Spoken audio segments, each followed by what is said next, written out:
आमर गोटे पुरातन पद्धति कौ अनादि अनंत काल आमर योग पद्धति भारत वर्ष में चली आसी बर्तमान पूरा समग्र विश्व को यहाँ को योग दिवस पालन करने कहु समग्र विश्व में योग प्रचार प्रसार होती भर शरीर को सुस्थ रखापी हेले शरीर मन को सुस्थ रखापी हेले योग निहाती आवश्यक एवं समस्ते योग करूँ निजक सुस्थ रखु एवं अन्य को योग कर साहाय्य करूँ शिखातु एवं समस्त को निरोग और सुस्थ रहा साहाय्य करूँ। देखो यह हूँ आमर 11तम योग दिवस जहाँकि 2015 प्रथम स्टार्ट होता एवं आमर माननीय प्रधानमंत्री नरेंद्र मोदी जी को चेष्टा बल यूनाइटेड नेशन रे यह 2014 पास होता योग करने द्वारा आम कौन बेनिफिट पाइपर आम शारीरिक स्तर में मानसिक और आध्यात्म स्तर में आम प्रगति हो पार एवं स्वास्थ्य ही संपद।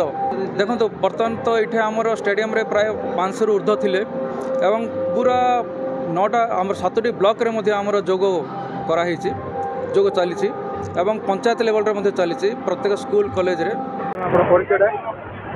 नमस्कार, मो ना हूँ संजुक्ता पाढ़ी। मु आज ये आमर पतंजलि महिला योग परिवार तरफ आज योगदान करी योगा दिवस रे। आज हूँ आमर 11तम योगा आंतर्जातिक योगा दिवस आम पालन कलु ये माने सारा आमर जो जिलार आमर गजपति आदिवासी अच्छा सब ऑफिशियल एवं सब जनसमागम ये योगा दिवस आज आम पालन करूँ। बहुत खुशी लगिला एत बड़ जनसमागम देखिकी। प्रकृत में योगार अर्थ हूँ समस्त को केमती एकाठी कर एक संस्कृत वर्ड योग हूँ सांस्कृतिक वर्ड जहाँकि जॉइन करे समस्त संजोग करए। आज 11तम योगा दिवस थीम थिला आमर जे one health and one earth one health जहाँकि माने सारा पृथ्वीवासी को आम किपरि योगा माध्यम एकत्रित कर आमर थीम थिला।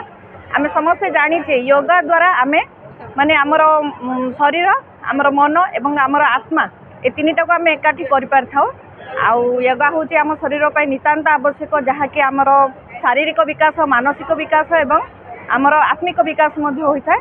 तेरे एभली किसी गुरुत्वपूर्ण खबर देखा चाहती आम चैनल को लाइक सब्सक्राइब और शेयर करें।